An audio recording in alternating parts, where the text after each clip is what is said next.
सभी को सादर जय जिनेन्द्र। आज हम समझते हैं पाठशाला की वार्षिक परीक्षा कब होती है, कैसे होती है, फॉर्म कैसे भरा जाता है, इसके बारे में समझते हैं। क्योंकि नवीन पाठशाला जुड़ी हुई हैं, उनके फोन आते हैं कि भैया हमें परीक्षा कैसे करानी है, फॉर्म कैसे भरना है, तो वह सारी जानकारी आपको यहाँ पर दी जाती है।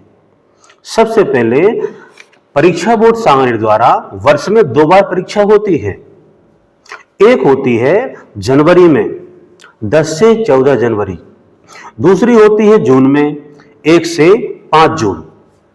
इस तरह से वर्ष में 2 सेमेस्टर होते हैं, अर्थात आप वर्ष में 2 कक्षाएं पास कर सकते हो।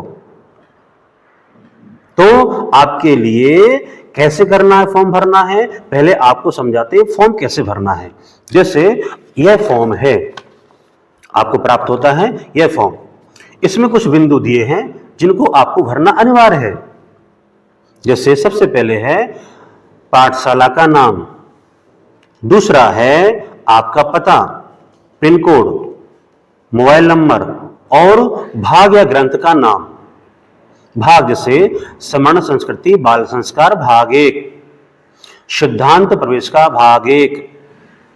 इस तरह से आगे छठाला पूर्वार्ध, स्टोपदेश, द्रव्य संग्रह आदि यहां पर जो परीक्षा हो रही है, जिस भाग की परीक्षा हो रही है, वह यहां पर को लिखना है। आगे चलते हैं, इसमें दिया है पहला कॉलम क्रम संख्या, जैसे 1 2 3 4 आप बढ़ते जाएंगे। दूसरा कॉलम है रोल नंबर, यह आपको नहीं भरना है, यह रोल नंबर आपको परीक्षा बोर्ड सांगनेर द्वारा से दिए जाएंगे। उसके आगे क्रम कॉलम है विद्यार्थी के नाम, इसमें आपको अपने विद्यार्थी का नाम लिखना है। उसके आगे कॉलम है पिता पति का नाम, तो जो पिता है उनके पिता का नाम लिखना, यदि महिला पढ़ रही है तो उनके पति का नाम इसमें आएगा। आगे कॉलम है पूर्वधार्य परीक्षा का नाम, यदि आपके यहाँ पहले परीक्षा हुई है, जैसे मान लो बाल संस्कार भाग 2 का विद्यार्थी है, तो यहां आप लिख देंगे बाल संस्कार 1, मतलब उसने पहले ये पढ़ाई कर ली है। यदि आपके यहाँ पहली बार परीक्षा हो रही है तो आप उसको खाली छोड़ देना। उसके यहाँ कॉलम है प्राप्तांक का, खाली छोड़ना है। और यहाँ पर है परीक्षा फल, यह भी खाली छोड़ना है।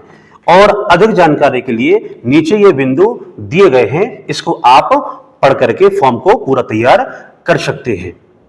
ये तो आपको फॉर्म भरने का तरीका था और इस तरह से भरना है इसको। अब आगे चलते हैं कि हमें परीक्षा कैसे लेनी है। परीक्षा लेने के तरीके अलग अलग हैं सभी भाग के। जैसे बाल संस्कार भाग 1, यह भाग मौखिक होता है। इसके साथ में दूसरा भाग है बाल संस्कार भाग 2, यह दोनों भाग की परीक्षा मौखिक होती है। मौखिक परीक्षा लेना कैसे है, जैसे मैंने भाग 1 पढ़ाया तो परीक्षा अब मैं नहीं लूंगा, परीक्षा कौन लेंगे, दूसरे शिक्षक लेंगे।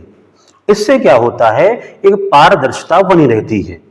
इसलिए हम सबको क्या करना चाहिए, जो शिक्षक बाल संस्कार भाग 1 पढ़ा रहे हैं, भाग 2 पढ़ा रहे हैं बाल संस्कार, वह परीक्षा न लेकर के आपके जो अन्य और शिक्षक हैं, प्रवेशिका वाले, ग्रंथ वाले, वह शिक्षक उनकी परीक्षा लेंगे। इस तरह से मौखिक परीक्षा होती है।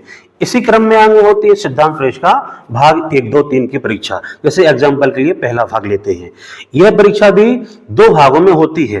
कैसे, इसमें आपने देखा होगा, इसमें लिखा रहता है खंड आ और खंड वा, आप इंडेक्स में देखा होगा ये लिखा है। तो इसमें 12 पार्ट ऊपर दिए हैं, 12 पार्ट नीचे, टोटल 24 है।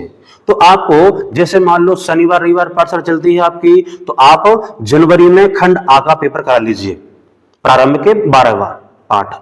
फिर जून में आप खंड बा की परीक्षा करा लीजिए।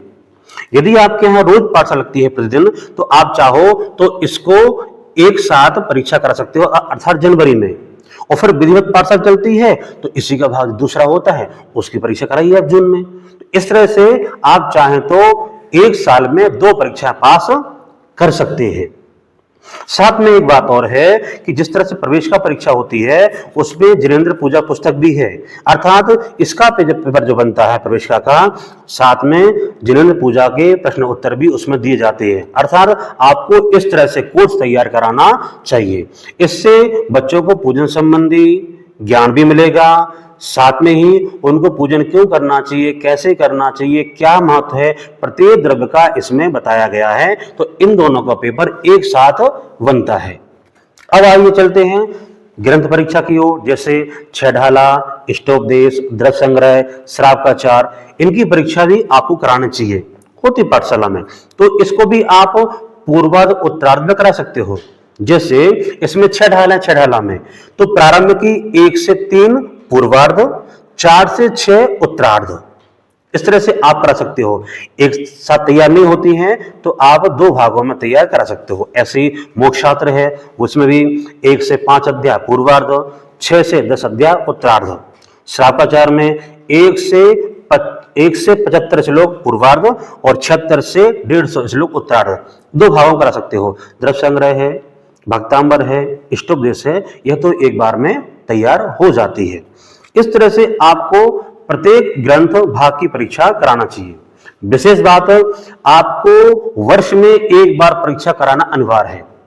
इससे क्या होता है, बच्चों ने जो सीखा है वह बच्चे पढ़ते तो हैं, सीखते हैं, आप भी मेहनत करते हैं, परंतु वह जीवन में नहीं उतार पाते। क्यों? वो उनको लगता है हमने सब पढ़ाया गया है, परीक्षा होनी नहीं है। जहां पर परीक्षा की बात आती है वहां पर हम, आप और बच्चे अच्छी तैयारी करते हैं। इसलिए साल में एक बार परीक्षा कराना चाहिए। साथ में आप पढ़ा रहे हो, समय दे रहे हो, तो बच्चों को भी और समाज को भी लगना चाहिए हमारी समाज की बहु बेटियां बहुत अच्छा काम कर रही हैं। इसलिए साल में एक बार परीक्षा जरूर, या जनवरी में या जून में परीक्षा अवश्य कराना चाहिए। इस तरह से। और दूसरा ये है, आपको समय सीमा दी जाती है, आपको व्हाट्सएप ग्रुप में जोड़ा गया है, आप फॉर्म वहां से निकाल करके भेजें। किसी प्रकार की अन्य जानकारी है तो आप मुझे फोन करके आप मुझे पूछ सकते हो। सभी को सादर जय जिनेंद्र।